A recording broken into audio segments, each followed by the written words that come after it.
Hello everyone. I am going to begin a new read aloud for you all. The book I have chosen is Tuck Everlasting by Natalie Babbitt. It's one of my absolute favorite books. The question on the front cover is, what if you could live forever? Would you want to live forever? Or would you not want to live forever? Every now and then I think I'd want to live forever, but then I kind of think, no, I wouldn't want to live forever. I wouldn't want to keep going and going and going through life. But let's see how you feel after you read this book. So I'm going to read the prologue and chapters 1 and 2. Prologue.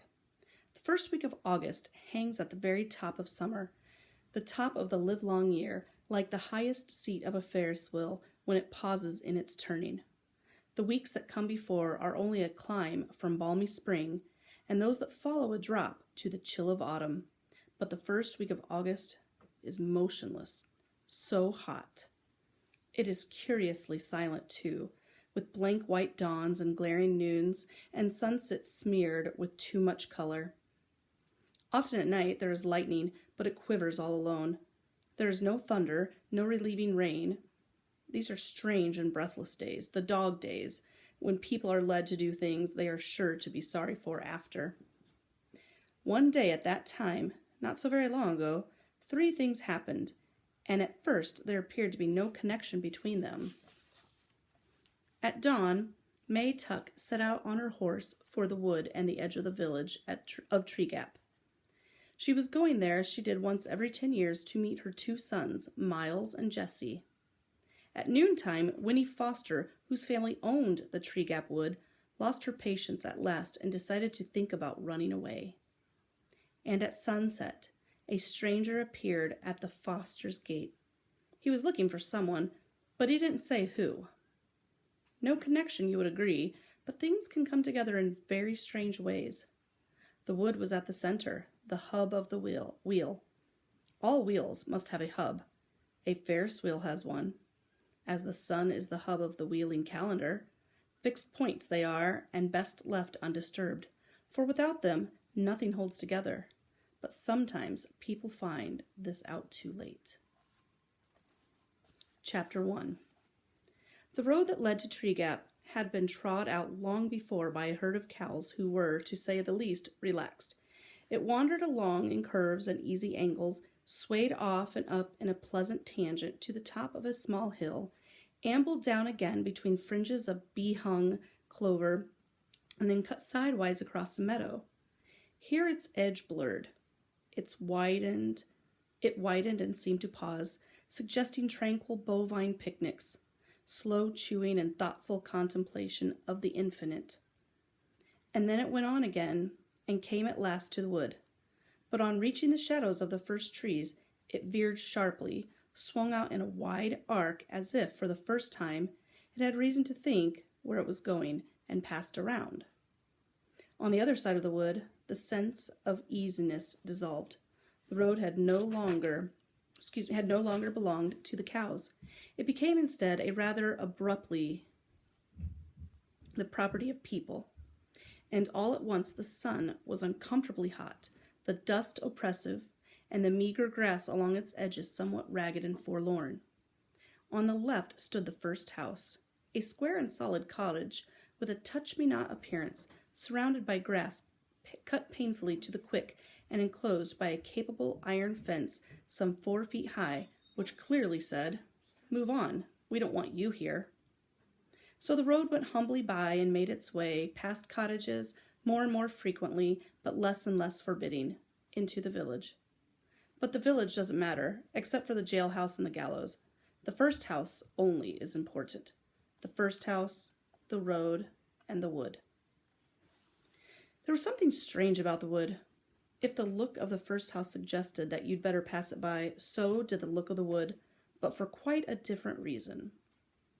The house was so proud of itself that you wanted to make a lot of noise as you passed, and maybe even throw a rock or two. But the wood had a sleeping, otherworld appearance that made you want to speak in whispers. This, at least, is what the cows must have thought. Let it keep its peace. We won't disturb it. Whether the people felt that way about the wood or not is difficult to say. There were some, perhaps, who did, but for the most part the people followed the road around the wood because that was the way it led. There was no road through the wood. And anyway, for the people, there was no other reason to leave the wood to itself. It belonged to the Fosters, the owners of the Touch-Me-Not cottage, and was therefore private property in spite of the fact that it lay outside the fence and was perfectly accessible. The ownership of land is an odd thing when you come to think of it. How deep, after all, can it go? If a person owns a piece of land, does he own it all the way down in ever-narrowing dimensions till it meets all other pieces at the center of the earth? Or does ownership consist only of a thin crust under which the friendly worms have never heard of trespassing? In any case, the wood, being on top, except, of course, for its roots, was owned bud and bough by the Fosters in the Touch-Me-Not cottage, and if they never went there, if they never wandered in among the trees, well, that was their affair.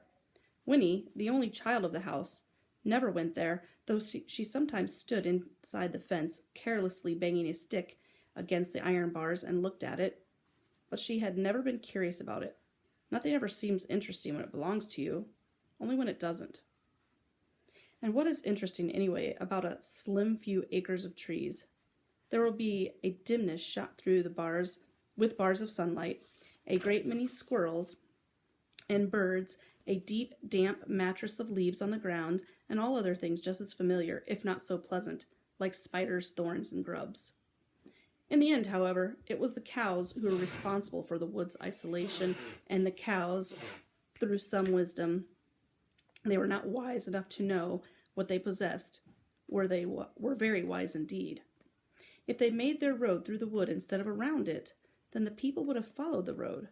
The people would have noticed the giant ash tree at the center of the wood, and then, in time, they'd have noticed the little spring bubbling up its roots in spite of the pebbles piled there to conceal it. And that would have been a disaster so immense that this weary old earth, owned or not to its fiery core, would have trembled on its axis like a beetle on a pin. Chapter 2. And so at dawn that day in the first week of August, May Tuck woke up and lay for a while beaming at the cobwebs on the ceiling. At last she said aloud, "The boys will be home tomorrow." May's husband, on his back beside her, did not stir. He was still asleep, and the melancholy creases that folded his daytime face were smoothed and slack. He snored gently, and for a moment the corners of his mouth turned upward in a smile. Tuck almost never smiled except for in his sleep. May sat up in bed and looked at him tolerantly. "The boys will be home tomorrow," she said again, a little more loudly. Tuck twitched, and the smile vanished. He opened his eyes. "Why'd you have to wake me up?" he sighed. "I was having that dream again. The good one, where we're all up in heaven and never heard of Tree Gap." May sat there frowning, a great potato of a woman with a round, sensible face and calm brown eyes. "It's no use having that dream," she said. "Nothing's going to change." "You tell me that every day," said Tuck, turning away from her onto his side. "Anyways, I can't help what I dream." "Maybe not," said May, "but all the same, you should have gotten used to things by now." Tuck groaned. "I'm going back to sleep," he said. "Not me," said May. "I'm going to take the horse and go down to the wood to meet them." "Meet who?" "The boys, Tuck, our sons. I'm going to ride down to meet them." "Better not do that," said Tuck. "I know," said May, "but I just can't wait to see them. Anyways, it's 10 years since I went to Tree Gap. No one will remember me. I'll ride in at sunset just to the wood. I won't go into the village. But even if someone did see me, they won't remember. They never did before now, did they?" "Suit yourself then," said Tuck into his pillow. "I'm going back to sleep." May Tuck climbed out of bed and began to dress. 3 petticoats, a rusty brown skirt with one enormous pocket, and an old cotton jacket, and a knitted shawl, which she pinned across her bosom with a tarnished metal brooch. The sounds of her dressing were so familiar to Tuck that he could say without opening his eyes, "You don't need that shawl in the middle of summer." May ignored this observation. Instead, she said, "Will you be all right? We won't get back till late tomorrow." Tuck rolled over and made a rueful face at her. "What in the world could possibly happen to me?" "That's so," said May. "I keep forgetting." "I don't," said Tuck. "Have a nice time." And in a moment he was asleep again. May sat on the edge of the bed and pulled a pair of short leather boots so thin and soft with age it was a wonder they held together. Then she stood and took from the washstand beside the bed a little square-shaped object, a music box painted with roses and lilies of the valley. It was the one pretty thing she owned, and she never went anywhere without it.